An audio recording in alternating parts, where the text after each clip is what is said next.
Hello everybody. I see David is here. David says hello to all, waiting for Bill to come. Yeah, Bill just had another coughing fit right before he was about to click the go live button, so Bill needed a moment to compose himself.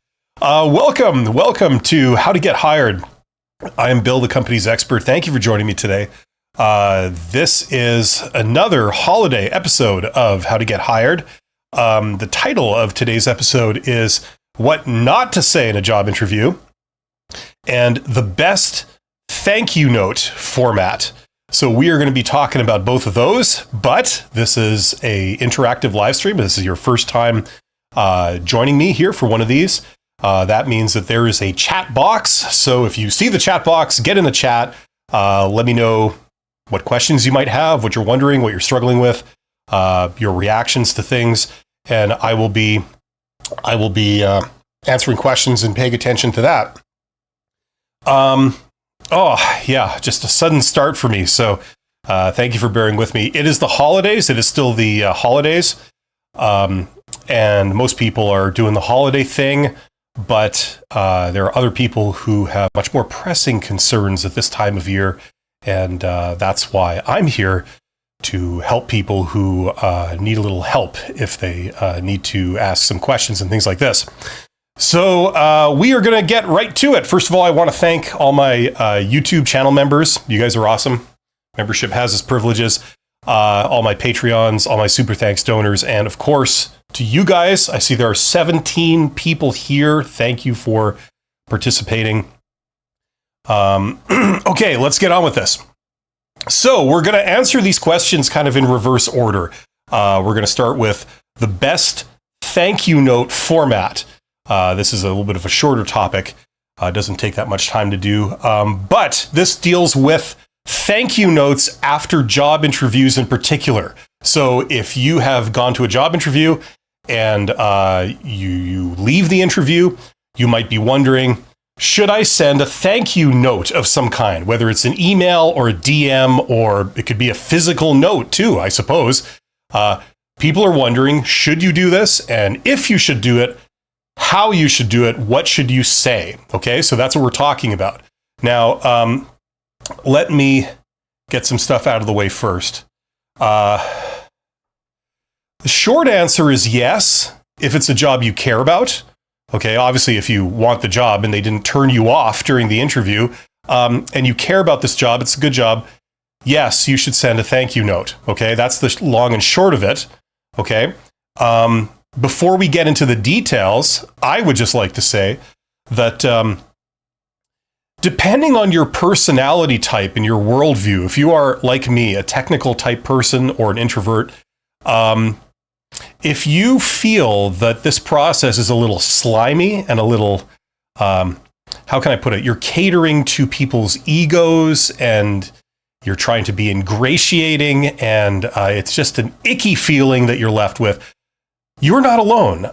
This is a very annoying, icky, unnecessary, stupid area that we're in now, that you have to send a thank you note. It's the way to elevate yourself above your competition. And the fact that something like this would matter, if you're thinking that that's ridiculous, you're right. However, we're dealing with people, and people are ridiculous and silly and petty and driven by their egos. And how can I put this? People that have decision-making power, some of them really have a problem with it going to their heads. And they get what I would call little Hitler syndrome. And some of the recruiters that you encounter will probably have this in spades. And this is a little bit of a thing where you stroke their ego. Now, I'm the first one to admit that this kind of feels bad, especially when you are probably at the lowest point in your life in terms of self-esteem, if you're between jobs and this kind of thing. But you got to go through the motions. And if you know what to do and you can do it in a kind of mechanical way, you can do it without it feeling really yucky and disgusting. So having said that, it's sad but true, but you kind of do improve your odds quite a bit by sending a thank you note. Let's get into it. Okay. Now, most people don't actually send these. Okay. And so therefore the people who do tend to get some bonus points, as it were. Okay. This is why you should consider doing this. Don't expect a response. It's just a sort of token default thing. You're not doing it to get a response. Just send it and forget it. Okay. Don't get all upset if you don't get a reply to it. Okay. That's not what this is about. It's not to get a reply. It's to gain favor with the interviewers, usually the recruiter, to get them to feel more positive about you as a person, and therefore they would be more likely to select you. Okay. Only say positive things. Yes, I've had people asking me about this, so that's why I'm saying this. Only say positive things. Don't say, "Oh, I forgot. I did a terrible job at explaining my value," or whatever. Don't apologize for like flaws or mistakes or omissions. Just say good things. Okay. There's no point in writing a thank you note that like further reinforces the fact that you didn't do something you shouldn't, or it didn't go very well, or something like that. Only say positive things. And then more like stuff that I consider self-evident, but apparently for some people it's not. Spell check and grammar check what you write. Okay, don't like send them a thank you note that might as well be written in crayon. Okay, I like interview. Don't. I'm saying it's not going to help your cause. Okay.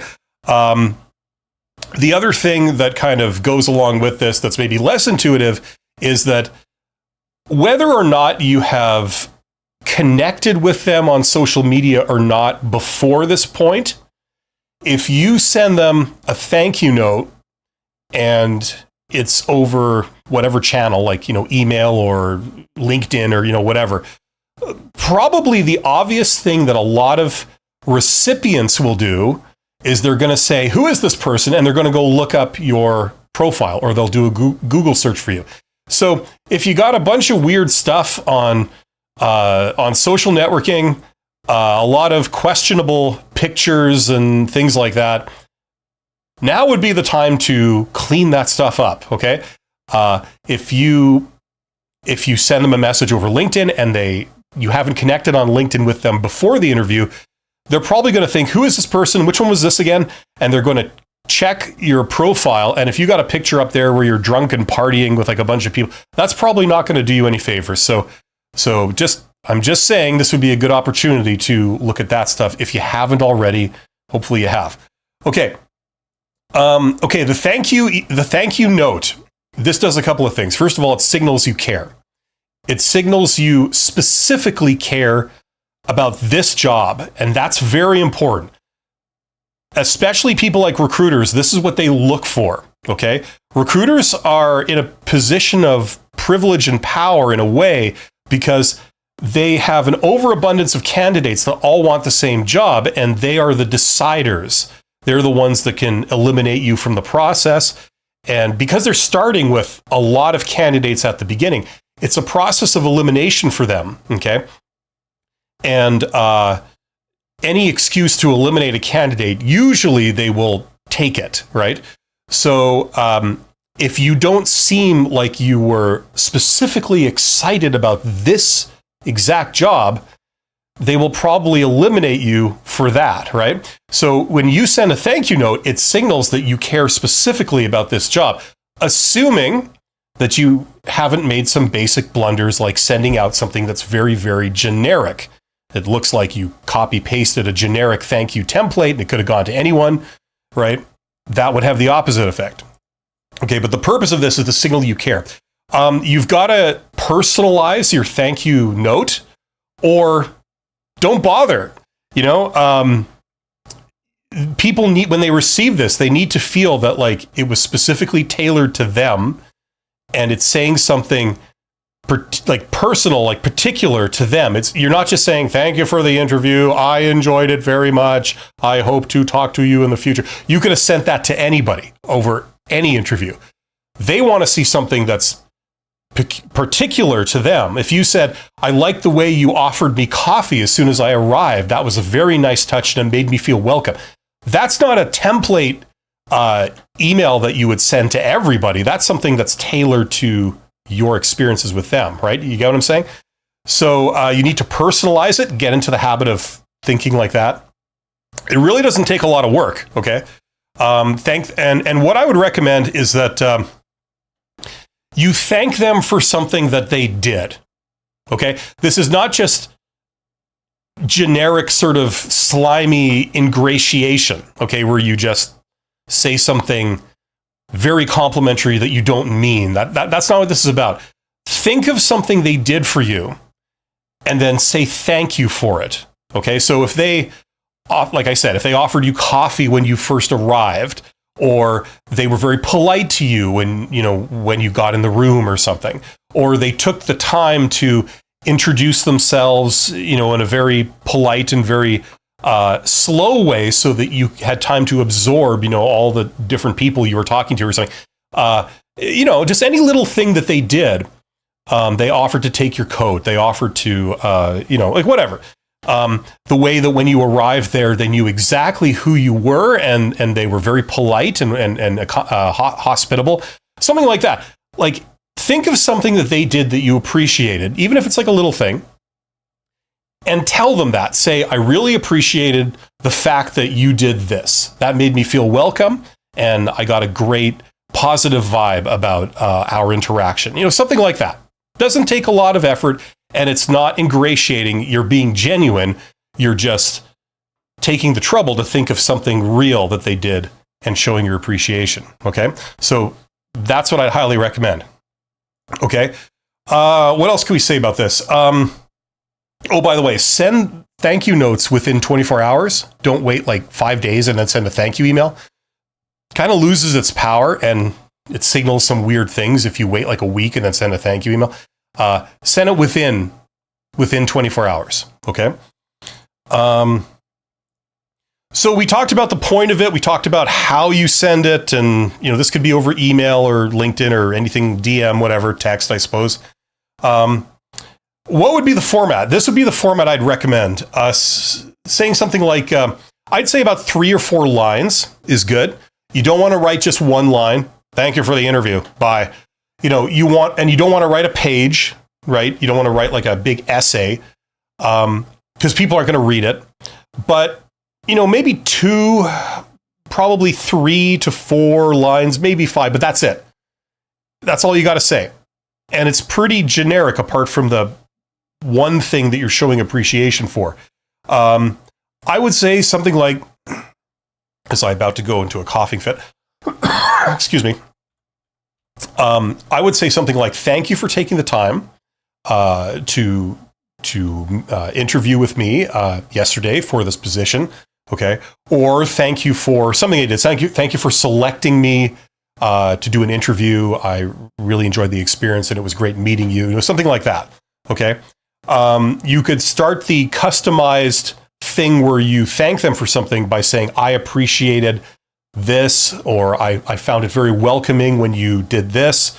You can elaborate. Like sometimes you can say, I really appreciated the way you did this, that you allowed me a few minutes to compose myself before we actually started the interview once we got into the room. A lot of people don't do that, so I really appreciated the fact that you guys did, something like that, okay? And you want to show a little bit of enthusiasm. I totally get if you are not the type of person that's a very touchy-feely, emotional kind of person. You're more stoic, technical, down to business, dignified, appropriate type person. You know what I mean? I totally get it. But let's face it, a lot of people that go into recruitment and selection, they tend to be more touchy-feely types of people, more emotionally intelligent, picking up on little social cues and body language and things like this. That's the type of people you're usually dealing with on the other end. And so if you are interacting with that type of person, okay, it's a good thing to try and mimic them. Usually communication goes better if you adapt to the receiver, the person on the other side. Okay. So if they're a very technical, down to business type person, and you interact with them in a very technical, down to business kind of way, that would probably go well. If they're a very emotional, touchy-feely kind of new age level 9 kind of person, if you interact with them a little bit like that, in that direction, that will tend to go better. Okay. So for that reason, showing a little bit of enthusiasm or passion in your thank you note is a good thing. Instead of writing it like it comes from a lawyer or a legal department of a large company, write it like it's coming from the heart and say, thank you very much. I was excited about, blah, blah, blah, when you told me about the role. That's absolutely perfect for me. And, I really, as you can tell, I'm not in my element just doing this off the top of my head live, but, I just really, really was excited to hear about this. It gave me a great vibe, and it was a very welcoming kind of experience for me. Something like that, like showing a bit of enthusiasm goes a long way in these types of communications, because you're really trying to get the recipient to feel good about you and like you and warm to you and get a good vibe about you. Okay, so a little bit of enthusiasm goes a long way. Okay, you can end that sentence or whatever with like an exclamation mark, like I thought this was great, exclamation mark, something like that. That's not too informal, but it shows a little bit of warmth and passion / enthusiasm. So that stuff is fine, okay, then, and I'd recommend it in this context. Okay, now one other thing I want to mention is this has been talked about for a very long time, and I agree with it. When you put a PS at the end of a communication, like an email or a letter or something, generally what we find, and people have been commenting on this for decades, is that people might skip the body of the writing that you put in your note, but they will read the postscript. They will read the PS note at the end. Okay? So if you have something very important, rather than putting it in the body where people might skip it, if you put it in the postscript, it has a much higher chance, much higher likelihood that people will actually read it. Okay? So it's kind of counterintuitive. Usually you'd put something trivial in the postscript, some technical detail. But what I'm saying is that if you want something to really read one thing that you've written, consider putting it in a postscript. So you write the message, thank you for the interview, blah, blah, blah, blah, thank you, all the best, your name, and then PS, thank you for this thing that you did for me. That was like a really nice touch. Something like that. Okay. Now for additional points, you can follow up. You can follow up to a thank you note. Okay.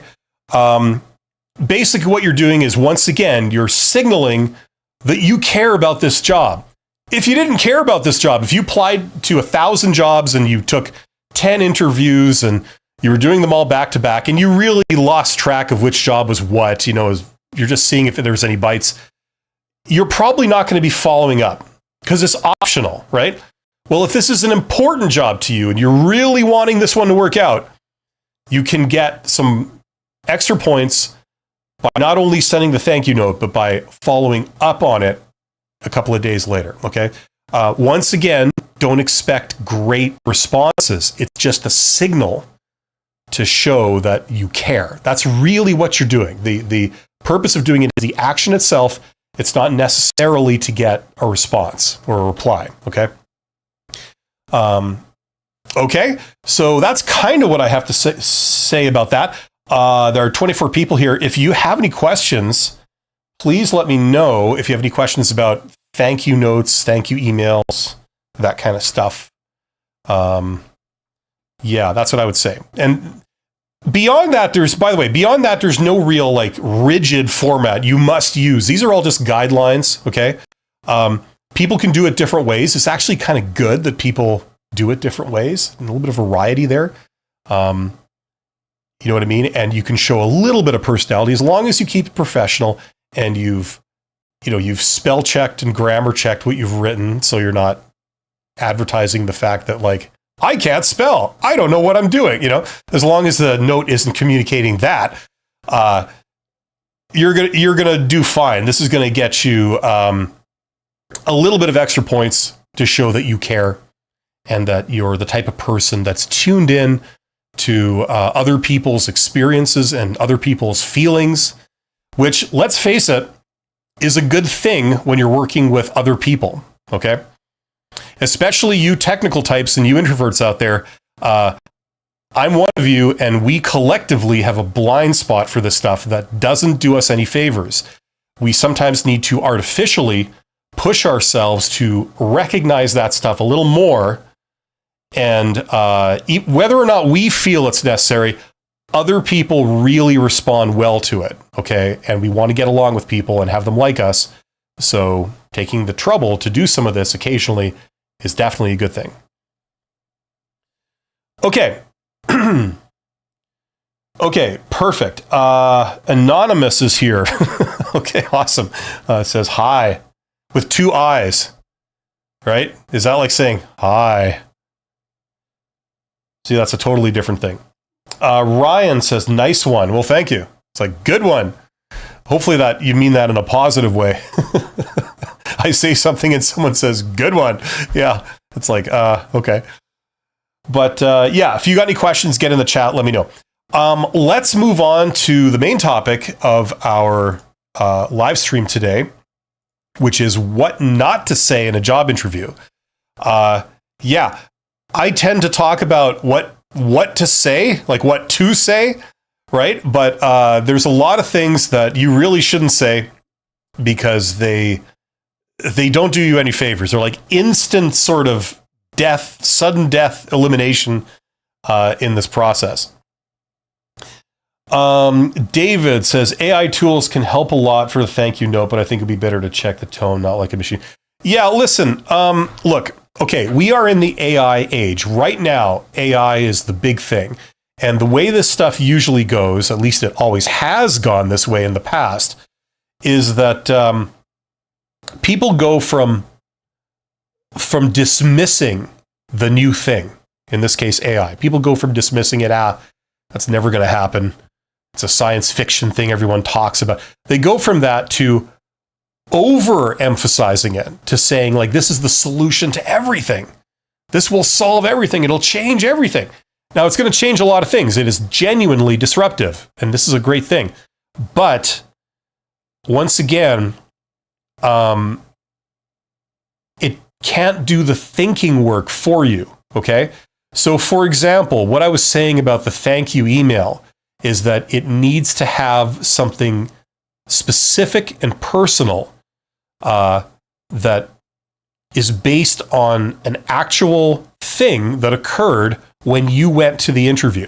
So they did something nice for you, you appreciated it, okay? Now, AI can't write that for you. You have to come up with that content yourself. You could type it into like ChatGPT or whatever, and ChatGPT, and let it format your idea, but you have to come up with the idea, okay? So don't think that you can just let AI handle the entire generation of the thank you message, because it can't. It will. It'll give you a great, generic, basic thing that will do you no favors. It won't have an effect with the receiver. Okay, so what I'm saying is that saying that AI tools can do it for you, yes and no. I mean, yes, it can format it, but no, it can't come up with the content that will make this entire activity worthwhile for you. Okay, you got to do that. So once you've been around the farm a few times, like once you've done a few job interviews, when you walk out of the job interview, okay, and you have the opportunity to write some notes or whatever, whether you take audio notes on your phone, you just say note to self and you start like talking, or you come home or whatever and you start writing down on a piece of paper or something or on a computer, then your how it went. A good thing is before you forget, write down Like think of like, what did they do that I can thank them for? That was a nice gesture, or that was genuinely helpful, or that was optional, but they did it anyway. It made me feel good. What was that? Write that down so that you don't forget, so that when you write your thank you note, possibly the next morning, you know what to say. Okay? Just take note of that stuff. Very important. Okay, I'll just go here. So Julian says, in a cover letter where you need a visa sponsorship, does it work in your favor if you mention you are willing to pay some visa fee? Well, no. Look, I'm not an expert on immigration, okay? So there are people who are, and they know that stuff. So maybe check out some of those resources from other sources. That's not my core competency. So I wouldn't know. And I mean, that's the answer to that is going to depend on what country you're in, what host country you're in, and what home country you're from, right? That's going to depend specifically. I don't think there's a generic answer for that, like in every country in the world and every situation and every job in the world. Okay, so find a specific answer for that from sources that know that stuff is what I would say, Julian. Best of luck to you. Okay, moving on. So as I said, the main topic, excuse me, of this live stream is what not to say in a job interview. You'd be surprised how many landmines there are to avoid, especially for younger people that don't have a lot of experience at job interviews. There's a lot of contradictions in this process. Like, for example, you don't want to seem desperate, but you do want to seem enthusiastic. Where do you draw the line? Where's the separation between those two? It's kind of this fuzzy border, right? So you can easily say the wrong thing. You're trying to show enthusiasm, and it comes across completely as being desperate. Desperation. Okay, let's get into it. What not to say. Now, I did a video a long time ago where I just blurted out phrase after phrase after phrase that you should not say. I'm going to use that as a template, and I added some stuff to it. Okay, here's things not to say. I don't really know what your company does. Don't say anything like that. When you get in there, you should have taken 2 minutes to look up the company, like on Google or ChatGPT or something. Find out what they do, find out what they sell, and a little bit about them, like knowing where their head office is. Is their head office here? Is this their head office? Or is this a branch office, one of 250 across the world? Knowing that would be kind of important, right? If you don't know that, it kind of shows that you haven't done your due diligence, which signals that you are either lazy or you don't care about the job. Both of those are bad. Okay. Saying, no, I've never used your products or services before. Right? That would be bad. You should at least know of them. So if you've never used them, I mean, you can't. You don't have to go out and use the products of or services of a company you're interviewing for, but you should at least be familiar with them. You can say, well, I haven't actually used them, but I know of them, and I know that they are in this is what they are, and their competitive edge is that they are very, very high quality in that business or in this business, or they are price competitive. So, there might be sort of more high quality alternatives, but this is the one that most people buy because it's the best bang for the buck. Something like that. You should know the basics about what the company does. Saying, so how much does this job pay? Don't say that. I totally understand that that's something that you would want to know. Okay, if you don't know how much they're paying, it seems like a perfectly natural question. I'll give you that. However, what happens is that if you bring this up to them in your first encounter with them, that's going to signal to them that you're only in this for the money. That's the only thing on your mind. It's the first thing on your mind. How much does this pay? You don't care about the job. You don't care about the environment. You're not looking for something that's a fit for you. You just want money. And that's what they don't want. Their job is to find not anyone who could do it. Their job is to find someone who's likely to enjoy the work, to want to stick around, to be somewhat passionate about doing the job itself and working in this work environment, because those are the people that tend to do a better job, and those are the people that tend to stay longer. So if you blurt out something about how much does this pay right off the bat, it's not that you're asking the wrong thing or saying the wrong thing. It's that you chose to ask that right out of the gate in your very first interaction with them. That's the first thing you say, or in the first encounter. That raises red flags. So do not say that, okay? You're going to find out how much it pays eventually. If you get to the point where they offer you the job, then you will see how much it pays, right? But get there first. Don't eliminate yourself first by asking this so you never even get an offer. What does it matter? You know, just have a little patience and that will be revealed, okay? I'm just saying, people will take it like this, whether or not you intend it to mean that. They will interpret your actions in this way. So that's what you're up against. You want to give the impression of someone who cares about this job and is a perfect fit for it. This is your perfect job.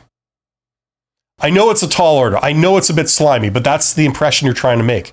If you don't make that impression, you've probably just eliminated yourself. Okay, same thing with saying, okay, so what is the benefit package like? Or anything of that nature. Don't bring that up in a job interview. It doesn't matter. They don't even know if they're going to hire you. So why would you start talking about all the benefits and all the company rules? And you know what I mean? It just signals that you're only in it for everything you can get and you're not in it to find a good fit, right? Maybe a tall order, but that's what their expectations are. So you want to try and give them what they want. Okay, so don't bring this up in the first encounter or in any encounter. Bring it up if they give you an offer, okay? Same with how many vacation days do I get? Irrelevant. Don't bring that up in the first thing. That means you were thinking about this job and the only thing you're thinking about is like, you know, how you can get away from the job with vacation. They're going to interpret that as a red flag. So just don't ask about this stuff. Any question of that nature, like what are the work hours? When do I have to actually be at work? You know, that signals that you don't want to be at work and, you know, you're trying to reduce the amount of time you're working. Totally understandable between you and me. I get it. But it makes a very bad first impression when the first time they talk to you, that's the first thing you ask them, right? Or you ask it anytime in the first meeting with them. Same thing. When you go there and they ask you a question and you don't know the answer, okay? You can't think of an answer off the top of your head. Don't say, I don't know. Don't say, you know, that's very amateur. Have like a default kind of thing you say, okay?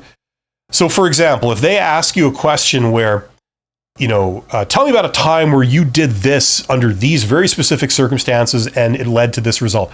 Tell me about that time. And you're thinking like, oh God, I don't think I've ever done that. I never even imagined you would ask me something like that. What the hell do I say? Don't say, I don't know. Don't say, I've never done that. Don't say, right? Have like a default response and say, well, you know, I haven't been quite in that situation, but I have been in something similar, which is blah, blah, blah, blah, blah. You know, something like that, right? So at least you don't appear stumped, which would be a concern for them if they stumped you with a question. You know, a good thing in job interviews is to fall back on talking about the requirements they said they were looking for. So if they said they're looking for this education and someone with this experience, your fallback answer for anything is to tie whatever they're talking about, whatever they're asking about, to these requirements. And you say, well, I have those requirements. So maybe they said, you know, tell me about a time where you did this and it led to this very specific result under these very specific circumstances. Tell me about that. And you think, well, I haven't done that. I haven't been in that situation, but what I found is that due to my training, or due to my experience, whatever, in this, I usually can adapt a lot of my learning to find solutions for those types of challenges, something like that. And because I have this, I can draw from that resource, and that usually informs how I respond appropriately and successfully to things. Like, I don't know, something like that, right? You'd have some kind of default answer. Don't sit there and go, I don't know, right? Okay? It's good to rehearse like some kind of default answer. That's why doing mock interviews with a friend or family member to help you rehearse for job interviews is a great thing. It can really, really fine-tune your skills in job interviewing so that you can give a kick-ass interview. And I highly recommend it. They will throw questions at you that stump you. This is a great time to learn to say something, right? That kind of saves the situation. Okay, further to what we were saying things like, do I have to stay till 5 p.m., stuff like that. Don't say any of that. Okay, also saying, so what would I be doing in this role?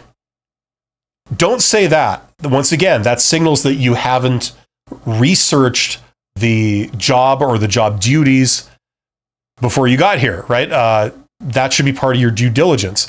If they want to interview you for technical shift inspector assistant or something like that, and you've never heard of that job title before, but they seem to want all the things that you have, Google it, go to ChatGPT and say, what's this job in this industry? A job title of this in this industry, what would that be? Right? If you don't know what it is, things like this. If you show up without having done this basic stuff where you know what you're interviewing for, that's going to be a red flag.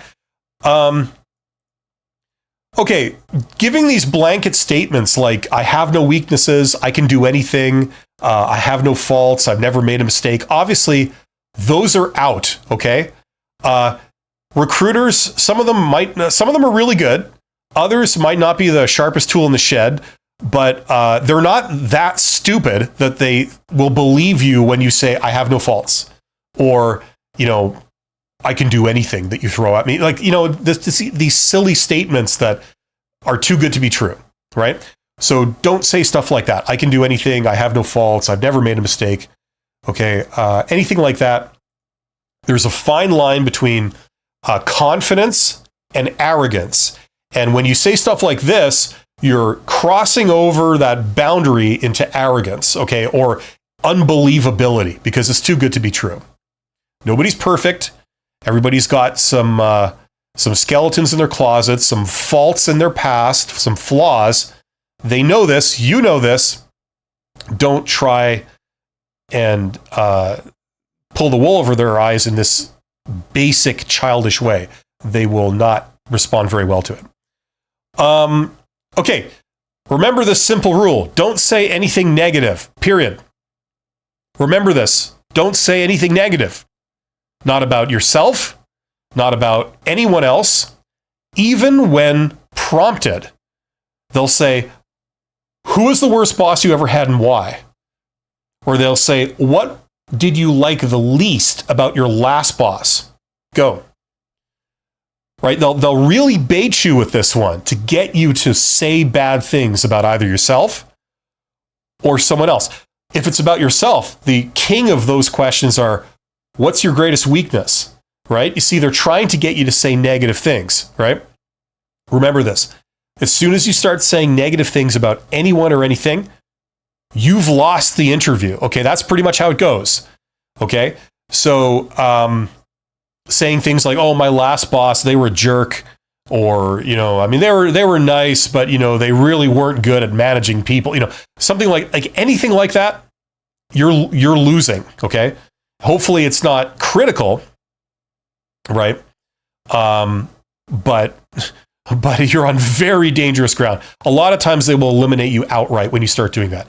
The theory is that if you're the kind of person that talks about other people behind their back and rats them out and says bad things about them, throws them under the bus, if that's who you are, That's what you're going to do to these people if they hire you for this job. You're going to talk about them behind their back, right? So it's like they're testing your character, right?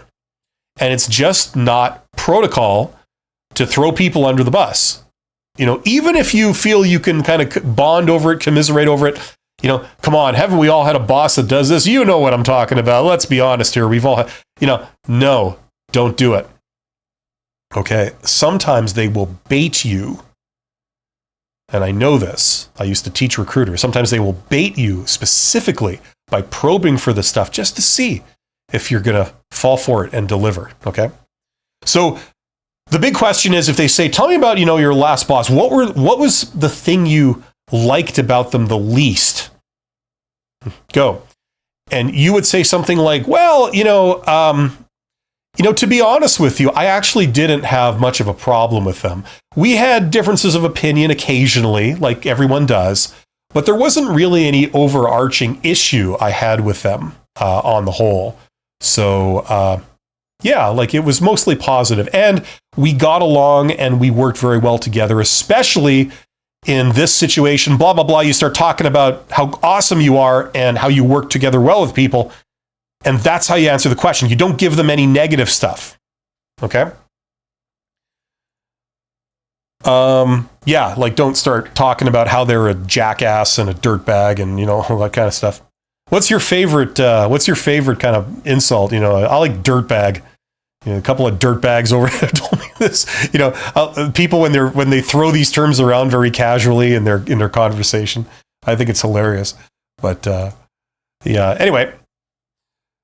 Okay, saying things like, I don't even know if I want to work here yet. Once again, there's a fine line between confidence and arrogance. You've just crossed it. You've just crashed right through that barrier into the land of arrogance. Have you ever been to the land of arrogance? Let me know in the chat. And if the water is fine. Okay, so don't say stuff like that. Like, yes, it's good to feel like you're in demand. It's good to feel like you have a lot of value. But when you express that in ways like this in a job interview, that's arrogance. And that's a total turnoff. It does not help you. You might think, oh, if I act kind of dismissive, like I don't need this job, maybe they'll get the impression that I'm really in demand and they'll want me more. Sorry, that is false. It doesn't matter how brilliant somebody is if they're a jerk. You know what I mean? I don't care how brilliant somebody is. I don't want to work with them if they're going to be a jerk. You know what I mean? And I'm not alone. Most people tend to feel that way.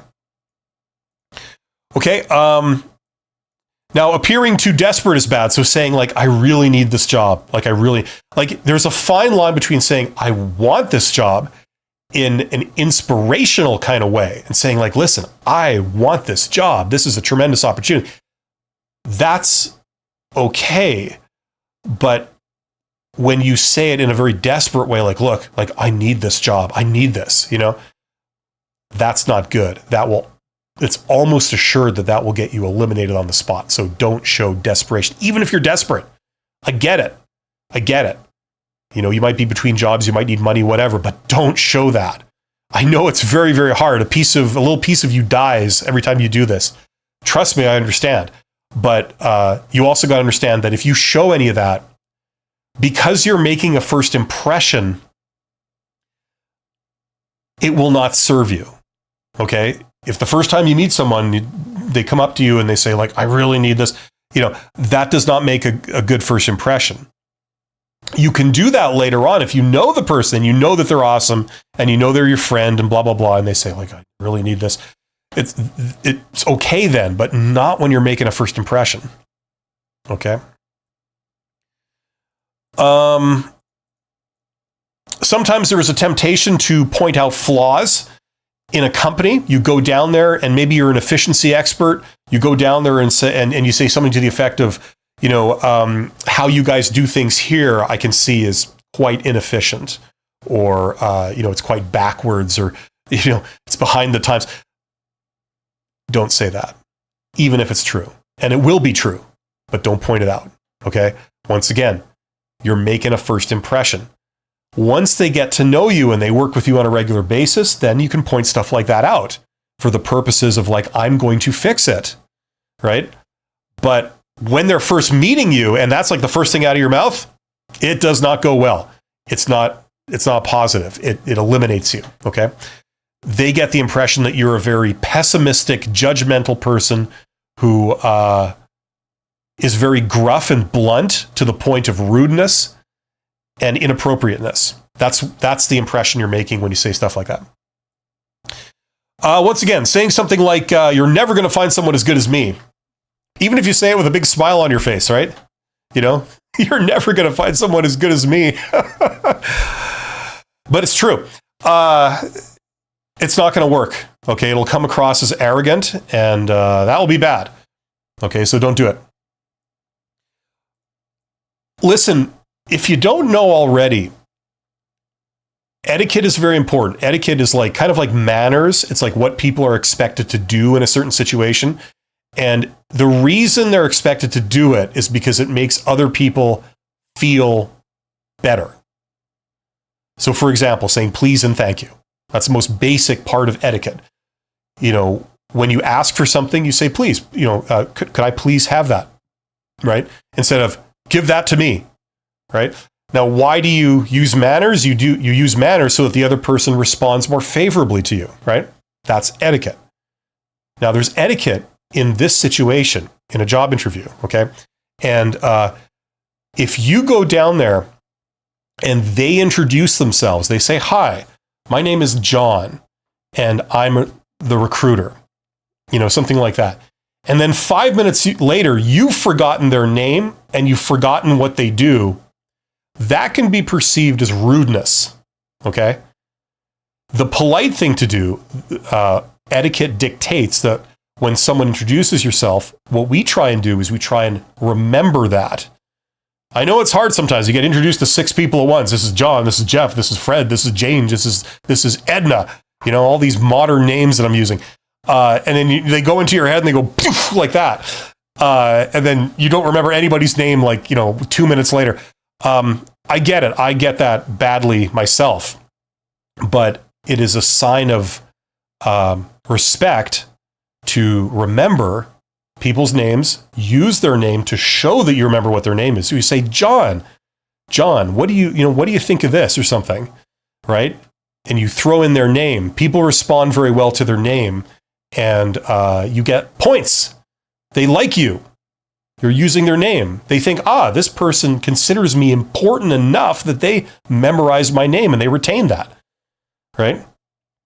Okay, so saying like, sorry, what's your title again, or what's your name again? That's kind of rude, okay?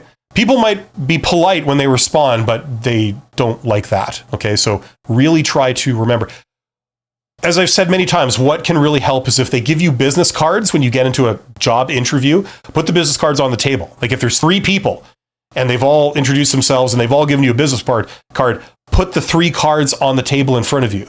So that, this person over here, you look down, that's John, this is Edna, and that's Jane, right?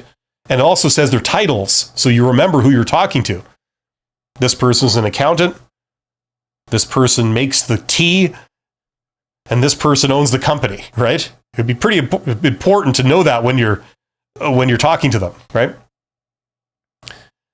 I'm just going to finish this off, and then we'll get to questions here. If you have your own side hustle or your own thing on the side, okay, try not to talk about that in the job interview, because I know it's a good thing, you know it's a good thing, but it makes a very bad first impression.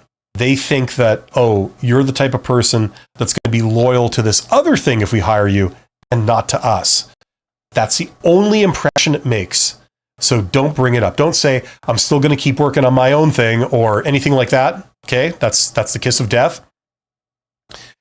When they ask you, do you have any questions for us? Saying, no, I don't have any questions. That's bad. Okay, saying things like, I don't know if you guys can afford me, stuff like that. That's unbeknownst to you, that's flipped over into the territory of arrogance. That's no longer confidence, that's arrogance. Okay? Always be humble when you go to a job interview, even if it's a little beneath your dignity, like, be polite and respectful and don't like sort of say arrogant things like that. Okay, don't drop any F-bombs, don't use any bad language, no matter what the culture is, okay? I used to work at the railroad for like 8 years or something. I was there, and you would insert an F-bomb into every sentence you said to everyone all the time. Doesn't matter if the person was like, division of a company, division of the entire operation, or, or someone was a laborer sweeping the floors. You talk to everybody the same. You know what I mean? Very, very gruff, very tough culture. And in a job interview, they may keep it real and, not sweeten their language for the likes of job candidates. And you might feel a temptation or a desire to match them. Hey, we're keeping it real. We're talking shop, don't. Okay, it will make a bad impression. You have no idea who you're talking to. Sometimes it's a trap. Okay, you have to keep it professional. And even in this day and age, using expletives and things like that in your language is unprofessional. Okay, it's not regarded quite as taboo as it used to be, but it is still unprofessional. There's a reason why CEOs, when they give keynote speeches, don't drop like 1,000 F-bombs. Okay, it makes a bad impression. They don't want their potential investors or partners hearing them talk like that. And there's a reason. And it's the same reason that you shouldn't talk like that in a job interview. I don't care what your situation is. Even if you believe me or not, just don't do it. Okay. Don't say stuff like, in 5 years, I see myself in your job. Don't say that. Once again, arrogance. Don't take offense to anything. I know how hard this can be when you deal with some real prize idiots that invite you down for a job interview and they behave in this rude, disrespectful kind of way. That's not uncommon, okay? If that's you, like if you're experiencing that, first of all, you're awesome, okay? And the problem is that if you call them on this stuff, you've lost. That's the problem. It's bad for you if you call them on this. So if you care about the job, and you really should, because you're taking the trouble to go all the way down there and go to all this effort, you might as well stand a decent chance of getting it or being offered it. Like, why would you sabotage yourself, right? So just get the job first. And that means, unfortunately, despite the provocation, you have to keep things professional. Don't call them on any of their crap. And the other reason, not to do this in an entire monologue or anything, but the other reason is that sometimes there can be a good job behind a bad recruiter. Some idiot recruiter who's incompetent, who doesn't understand the first thing about dealing with people. Sometimes you got to get through people like that to get to a half-decent job with a good boss. Okay, I have seen that. I don't know how common that is, but it does happen. So just in case that's what we're dealing with, don't blow the interview because, you got baited into calling somebody on their rude or, demeanor or their incompetence. Okay. Saying like BS management flavor of the month crap, like I'm results oriented and I'm a team player and, all that kind of stuff. That's just jargon. For me, I would advise you not to do that. I don't know how universal that is, but if you're a worker level at the worker level, entry level job, maybe you can get away with that. It sounds very generic and spoon-fed, like crafted generic garbage, but it's better than going, I don't know, right? So, whatever. But if you're like in any kind of position beyond the entry level, don't do that stuff. What have I not covered here? Saying things like, how long do I have to wait to be promoted? Once again, you give the impression that you're only in this for yourself. It's only what you can get out of it. And you shouldn't care about being promoted in a job interview. Okay, you're here to do that job. If you don't want to do that job, they can easily give it to somebody else. So if you're here, let's talk about you being in this job, not some other job that you might get in the future. There'll be plenty of time to discuss that later if you get offered this, okay? Don't say you're nervous. It doesn't work like public speaking. Public speaking, sometimes you can get up in front of a crowd, and if you're nervous, it can be appropriate to say like, oh, I apologize, I'm really nervous. You know, people will generally and genuinely respond with understanding, and they'll try and be accommodating of that. If you just say, oh, you know, please bear with me, I'm just really nervous right now doing this. But in a job interview, it doesn't work like that. In a job interview, you are expected to be professional, you're expected to be prepared. And if you are as qualified as you are purporting to be, you shouldn't be nervous in explaining how you're qualified, saying what you have. Like, why would you be nervous? You know, there's no reason for you to be nervous unless something weird is going on, right?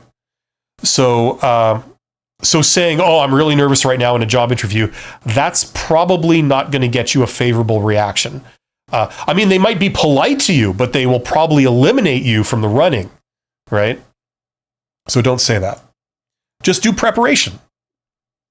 Prepare by yourself. And then if you can, I highly recommend prepare with a friend or family member. Do a mock job interview. Do several of them. And that will further prepare you for this. And then you won't be nervous to the point where it's a problem when you go to the job interview. Saying, can I get back to you with the answer to that? I know some people recommend that. I don't. I really think that's bad. Like, if you don't know the answer, you know what I mean? This is your test. Like, it would be like writing an exam in mathematics or something and saying, well, I don't know the answer to this now, but I can get you the answer by next week. Would that be okay? The answer is no. No, that's not okay. You need to know now. That's what the whole test is about, you know?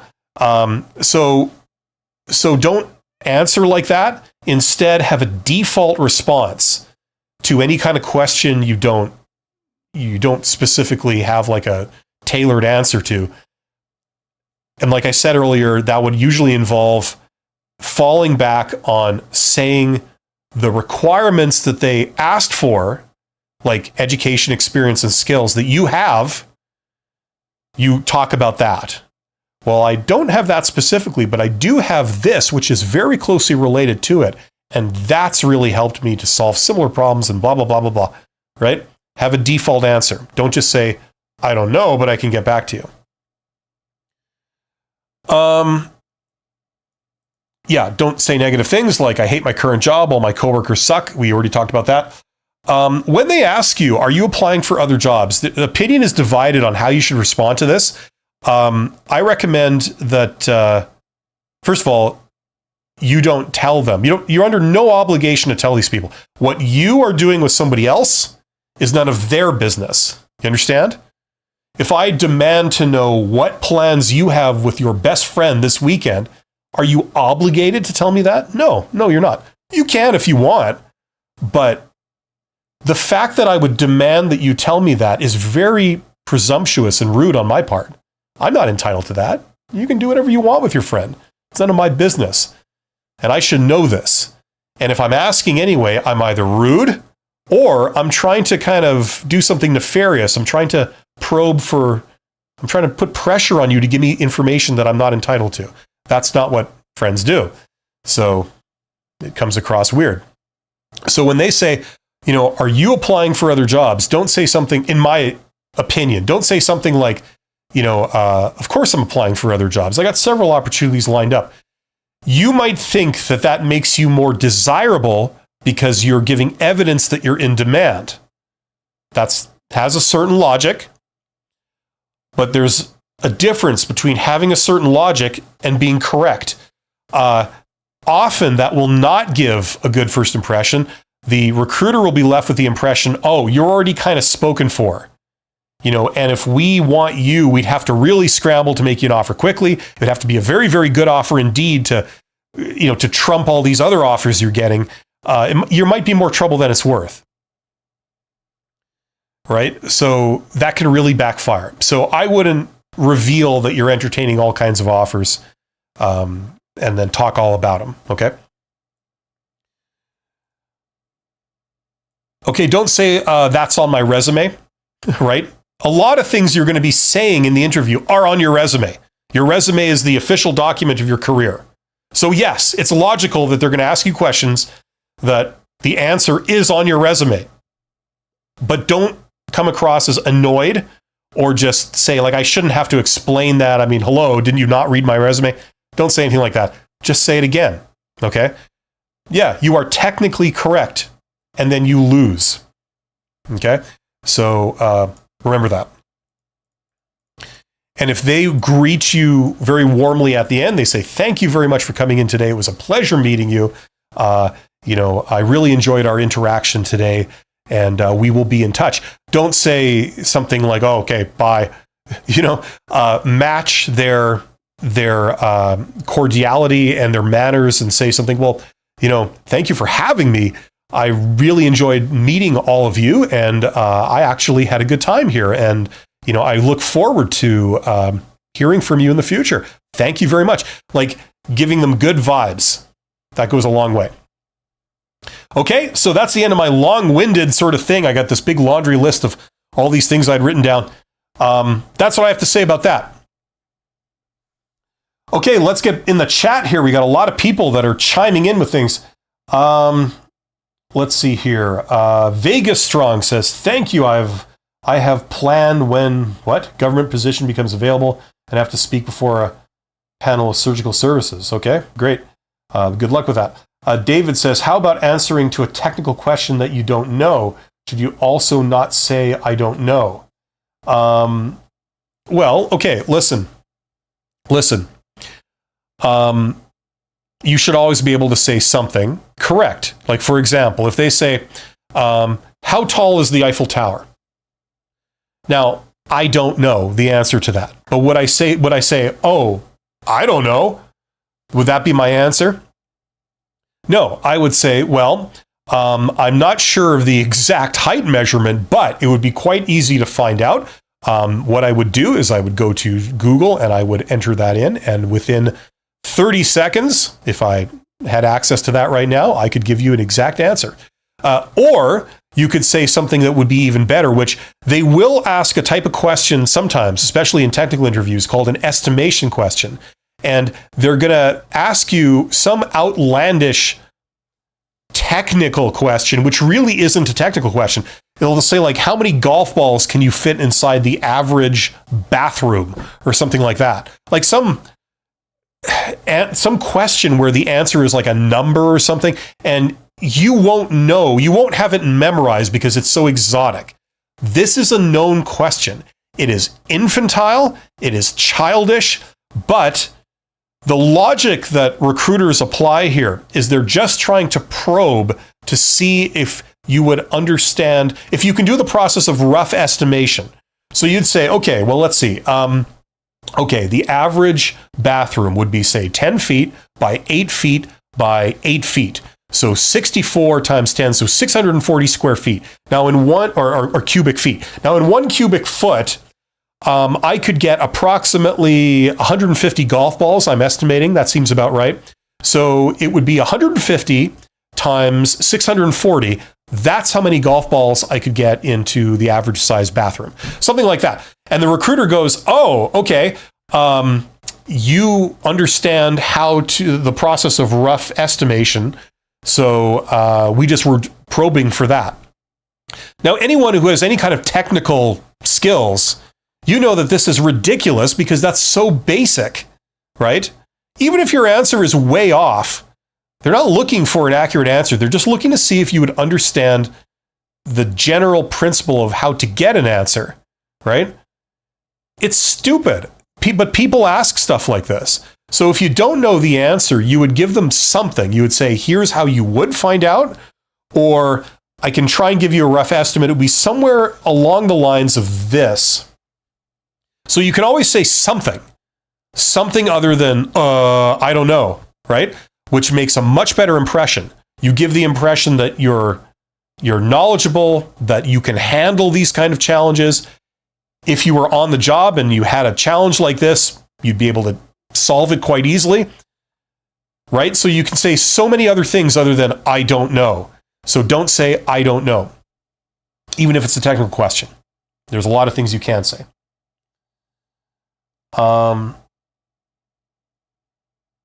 Leppy says, how to notice if there is a bad culture in the interview company.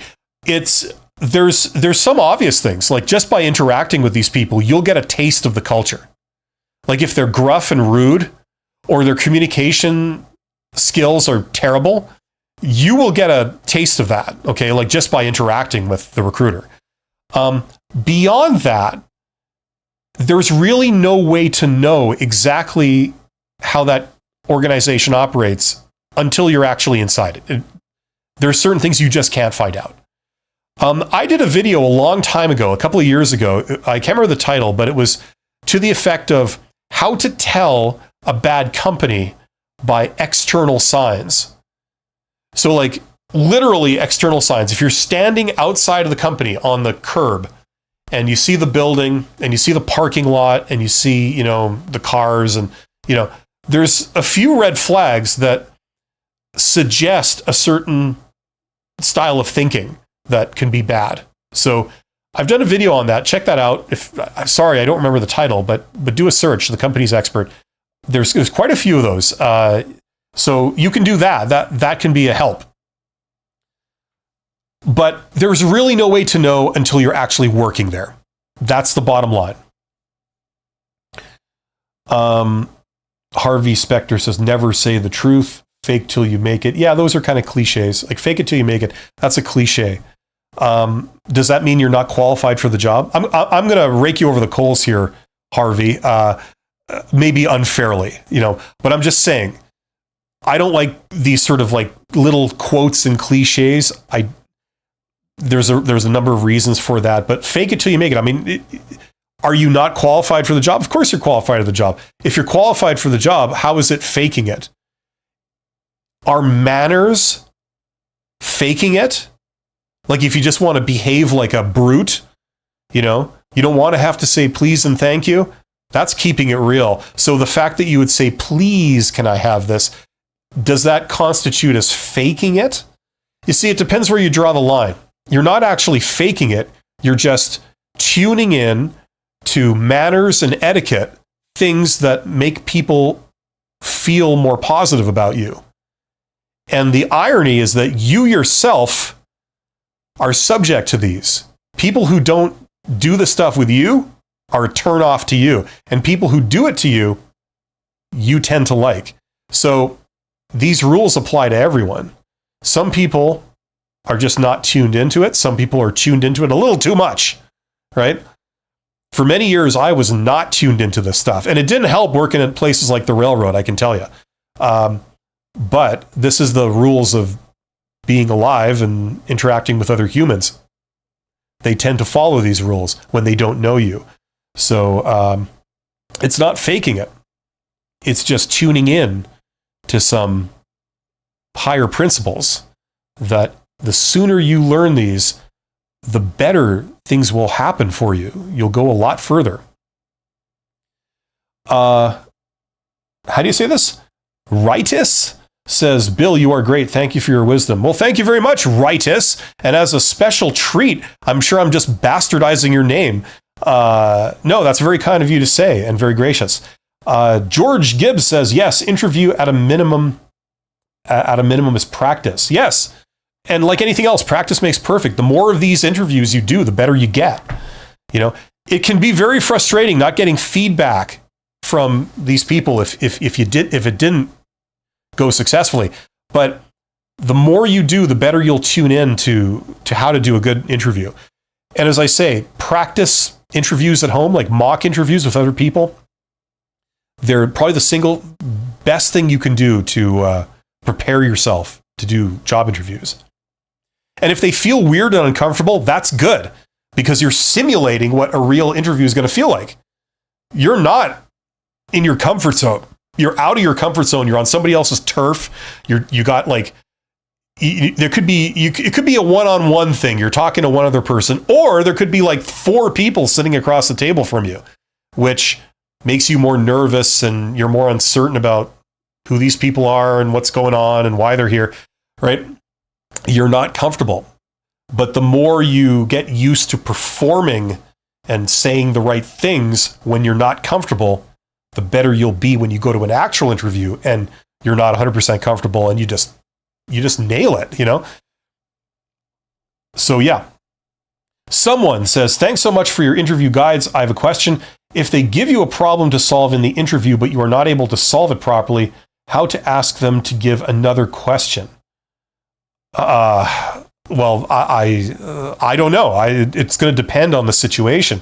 Like, are you talking about like a written test or something, like an aptitude test? You go down there and they say, here's a questionnaire. We need you to answer these questions. We'll give you an hour to do that. You know, something like that. Is that what you're talking about? Or are you talking about it's all verbal? They say like, you know, how much does the Titanic weigh or something like that? Go. You know what I mean?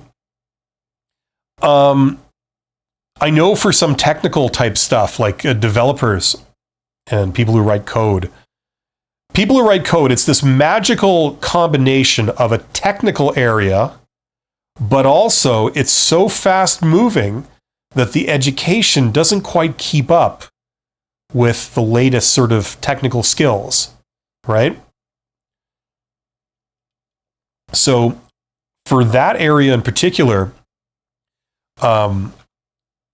it can lead to some interesting job interviews where they give you lots of like, you know, practical, technical interview stuff where they like make you solve problems and give you intelligence tests and aptitude tests and skills tests and all this kind of stuff. And, you know, that can, like normally, like most people that work in other industries don't deal with that kind of stuff. Like they don't, if you got a degree in medicine, they're not going to like come in and say, okay, well, let's see how much you know, right? It's like, no, I'm a certified doctor with a license to practice medicine. I have a medical degree from this well-recognized institution. You don't need to test my skills. I don't know if you even could in a job interview. You know what I mean?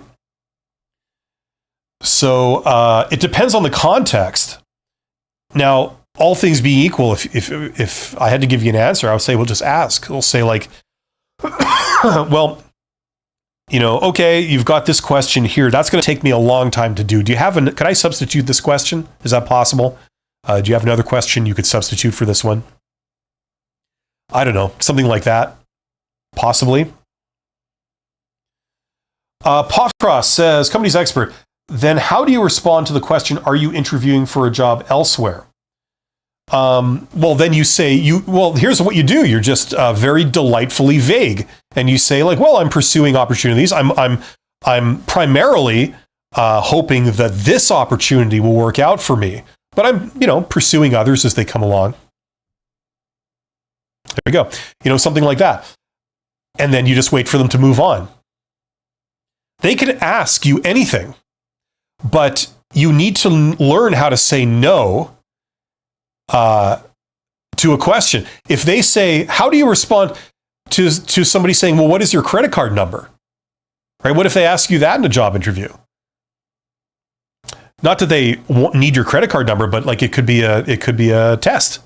I've seen stuff like that. They used to do these things called stress interviews, and I'm not sure if they still do them. They certainly did them in the 90s. And if I had to guess, I would say they still do them, but maybe they don't.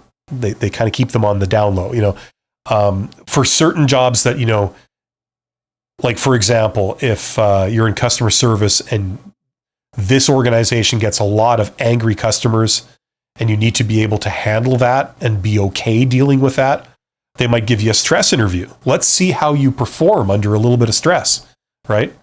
So they call you into a job interview and they say, you know, the best is when they give you statements. It's not even a question. They say, it doesn't look like you're qualified for this.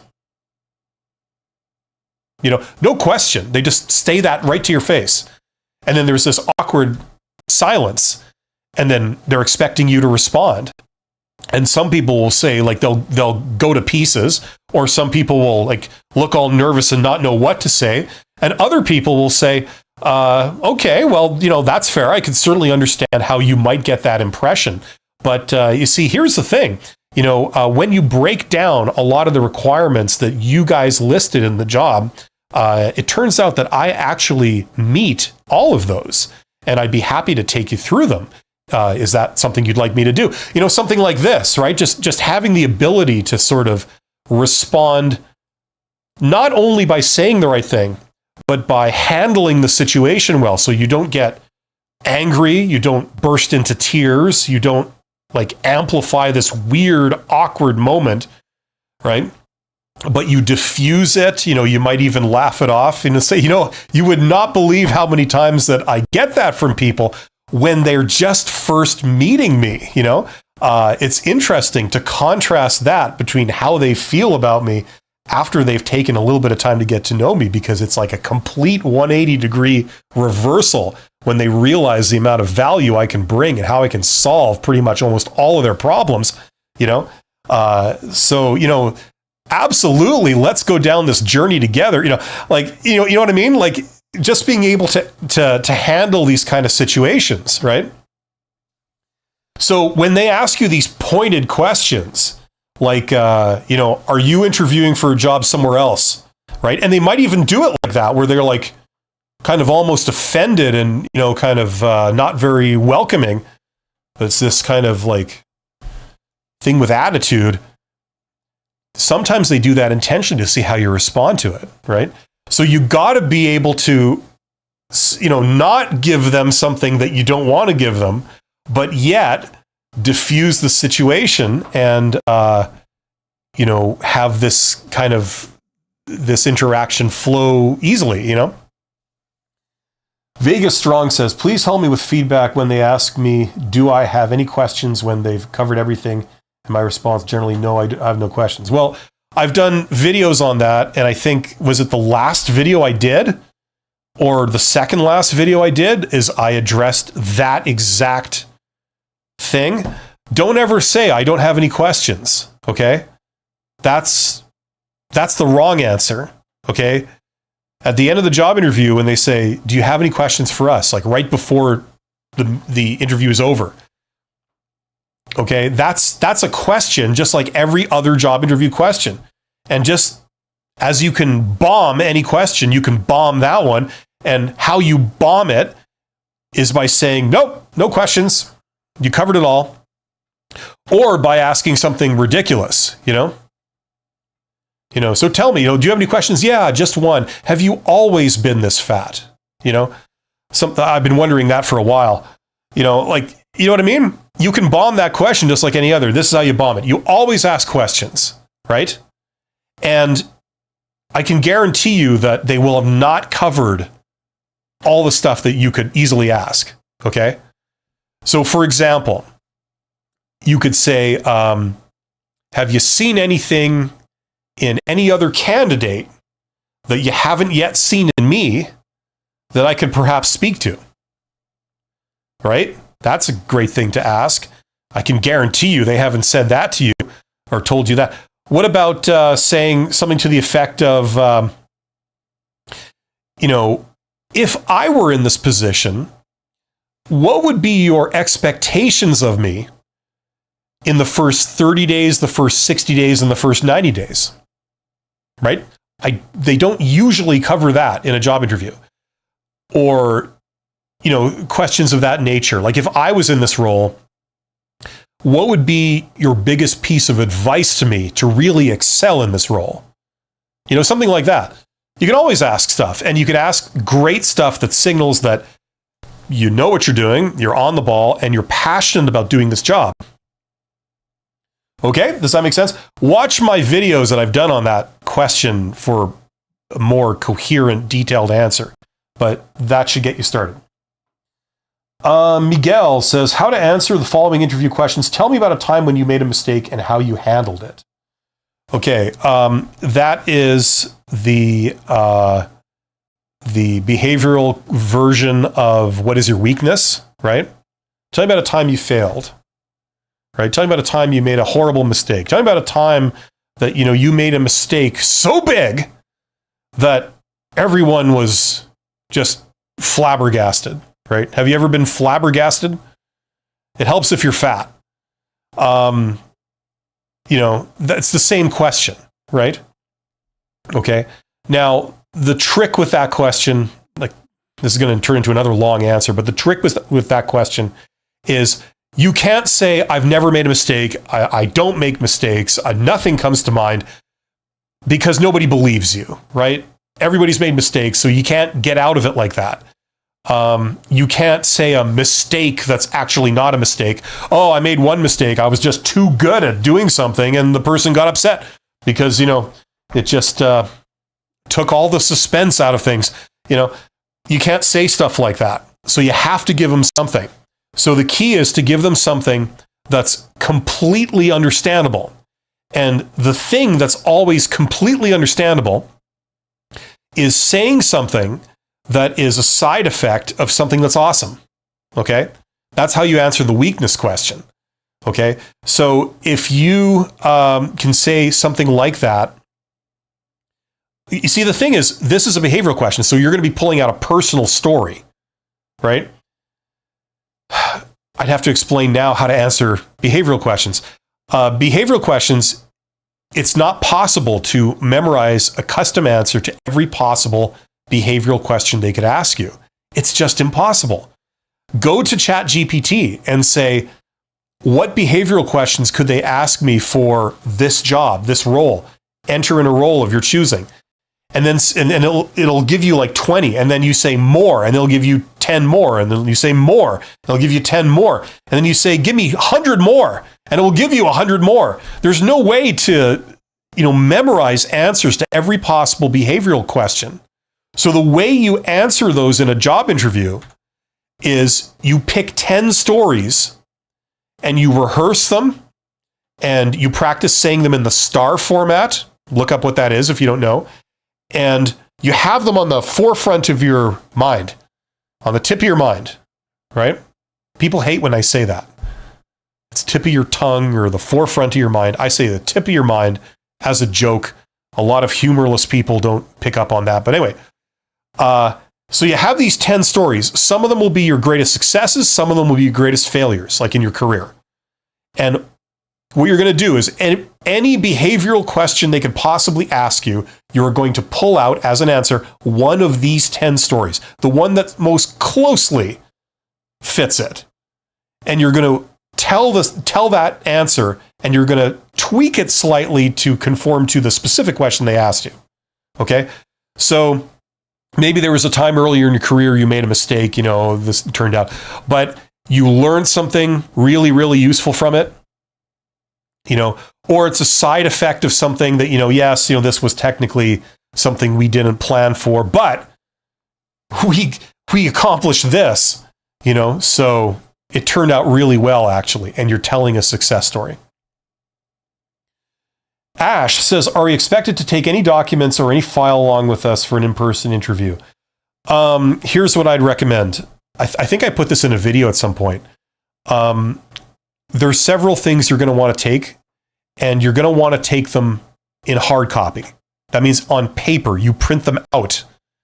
Even in this day and age, yes, you print them out, because if you have them on your smartphone or any kind of device like a tablet or whatever, you put the device down on the table in front of you during the interview. There's a lot of problems with that. Some people think you're recording them. Other people interpret it as like you're checking the time. So you're under a time limit, or you're not that, you've got other things lined up and this isn't your main priority. Other people will interpret it as, you're distracted. If somebody calls you or texts you, you want to get those during the interview. So it's a distraction. So there's a lot of negative things with putting a smartphone or device on the table in a job interview. So therefore, you don't want to just have nothing. Like, you can bring in stuff. Bring in your resume for one. Bring in the original job posting for seconds. Those are the two most important things. Bring in some blank paper or notepad to just, and a pen to just jot down, like as they're asking you a complicated question, you just jot down like, okay, asking me about this, one word. Okay, gotcha. Right? So as you give your answer, you're glancing down, you wrote 3 words, and that keeps you on task. So you don't ramble. You don't ramble like the company's expert, and you end up talking about something that was has nothing to do with the question you were asked in the first place, right? Keeps you on task. You know what I mean? If you're answering a behavioral question, right, you want to answer in the STAR format, STAR, or whatever other silly format they're doing these days, which amounts to the same thing. You write STAR, and then you just go, okay, I said that. Okay, now I'm saying this, and now I'm going to say this. And it just helps you. It's like a memory jog, right? So there's a few things. You could also bring other appropriate stuff. You could bring anything from a list of questions to ask to the company's prospectus. I mean, it depends on the job. It depends on the situation. But you know what I mean? Sometimes people recommend that you make in advance a plan for how you would succeed at this job, what you would do in the first 30, 60, 90 days.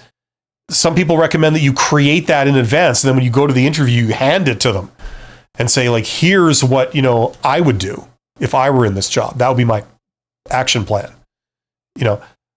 I don't necessarily recommend that. I think that's a bit weird, and I don't think that you can really do it accurately either. But there's a whole variety of things you could bring. Bring them in hard copy, on paper form, put them in a folder, and then put them on the table in front of you. You don't have to spread them out, just have them in a folder. And if you look at them, don't be staring down at them. It's just so that you can glance, Like I have notes here that I'm looking at over there. I'm not doing the whole live stream like this, where I'm not making any eye contact, but I'm just occasionally, looking at this. Okay, so that's what I'd recommend. Make sure you bring a pen.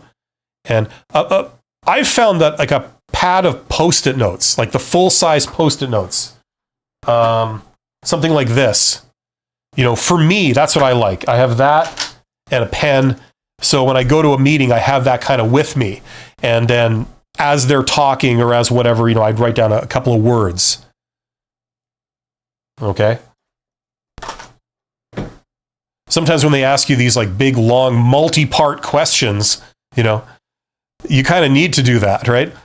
Tell me about a time that you dealt with conflict, but yet, in order to solve it, you had to demonstrate creativity, and you did it in such a way that your boss noticed it and commended you and showed great appreciation for your efforts. Go. It's like, what?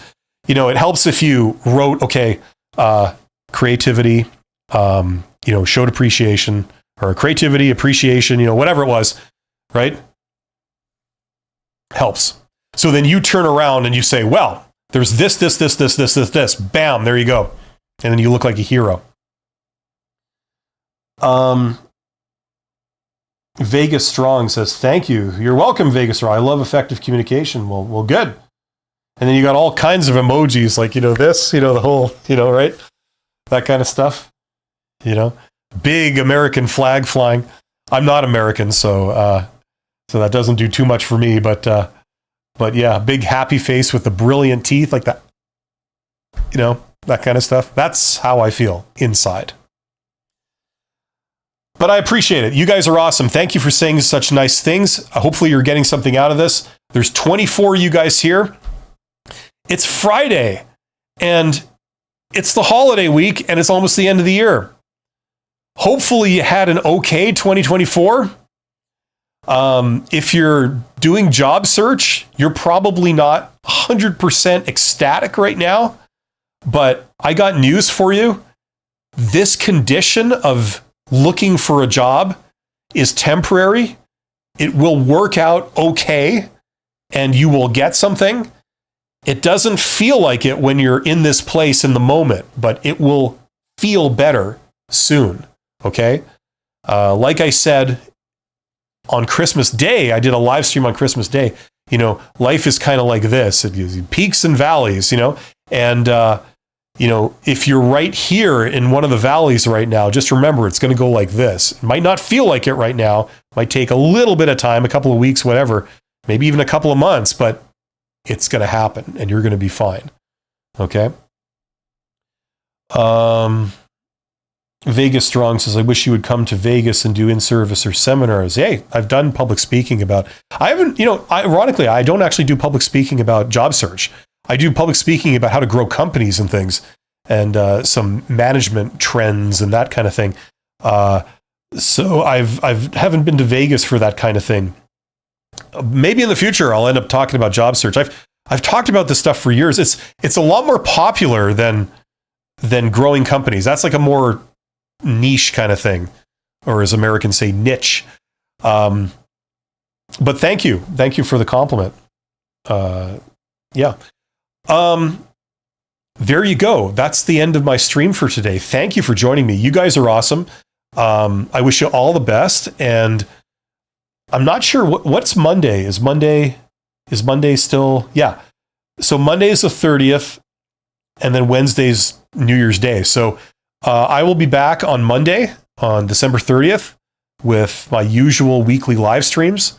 And I hope to see you then. Come back if you got questions. Other than that, you guys are awesome. I wish you all the best. Take care of yourselves, and I'll talk to you soon.